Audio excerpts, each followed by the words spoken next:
Graph থাকবে তখন আমাদের তিন ধরনের ডেরিভেটিভ করতে হবে, ঠিক আছে? অনেক সময় এই অঙ্কগুলো বেশি নাম থেকে থাকে শুধু x জাতীয় পদ যুক্ত, তাদের ক্ষেত্রে আমরা শুধু একবার ডেরিভেটিভ x এর সাপেক্ষে ডেরিভেটিভ করলে হয়। কিন্তু এর মধ্যে দেখ x আছে y আছে আবার z আছে, তাহলে আমার তিন ধরনের পদ আছে, তাহলে আমাকে তিনবার ডেরিভেটিভ করতে হবে। আমি প্রথমে করছি মনে কর dv/dx করছি, তাহলে dv/dx করলে কি হবে? শুধু x জাতীয় পদগুলো ডেরিভেটিভ হবে আর বাকিগুলো 0 হয়ে যাবে। দেখ এটার মধ্যে x আছে, তাহলে 6x এর ডেরিভেটিভ করলে 6 হবে, এটা হবে -8y², এটা 0 হয়ে যাচ্ছে, এটা 0 হয়ে যাচ্ছে, এটা 0 হয়ে যাচ্ছে, আর এটা হয়ে যাচ্ছে -8x। ঠিক আছে, আমরা কি লিখব? ex মানে কি হয়? -dv/dx, মনে আছে? তাহলে dv/dx এর মানে এটা, এর সঙ্গে মাইনাস গুণ করে দিলে ex এর মান পেয়ে যাবো। তাহলে এর সঙ্গে মাইনাস গুণ করে দিলে হবে -6 +8y² +8x। ঠিক আছে, এটা হচ্ছে ex এর মান পেয়ে যাবো। এবার আমাদের কি করতে হবে? ey এর মান বের করতে হবে। তাহলে এখান থেকে আমরা যদি ey বের করতে চাই তাহলে আগে dv/dy করে নিতে হবে। তাহলে dv/dy যদি আমরা করি তাহলে দেখ এইটার মধ্যে কোনো y টার্ম নেই, বাদ চলে গেল। এটার মধ্যে আছে, তার মানে হবে -8 × 16 x * y।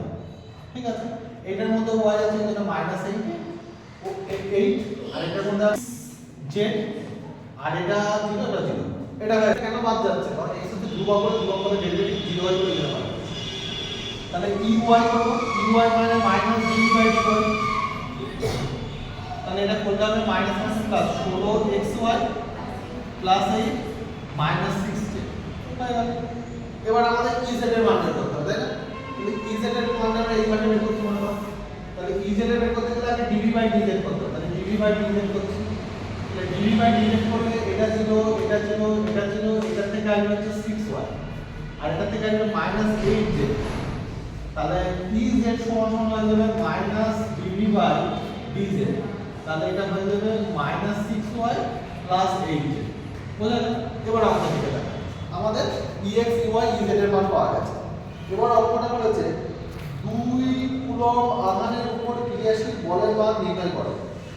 এখানে অঙ্কটা আমার যতটুকু অভিজ্ঞতা থেকে আসছে, অঙ্কটাই এরকম দেওয়া উচিত ছিল যে x, y, z 0,0,0 বিন্দুতে ক্রিয়াশীল বলের মান। অ্যাকচুয়ালি এইভাবে করা উচিত ছিল অঙ্কটা, কিন্তু যেহেতু দেয়নি সেজন্য আমি ইন জেনারেল হিসাবে করব। তাহলে ইন জেনারেল হিসাবে অ্যাকচুয়াল ই এর মান কত হবে? তাহলে ই সমান হবে ex i cap ey j cap ez k cap. ঠিক আছে, তাহলে এটা হচ্ছে ই এর মান বের হলো। ex এর মান কোনটা?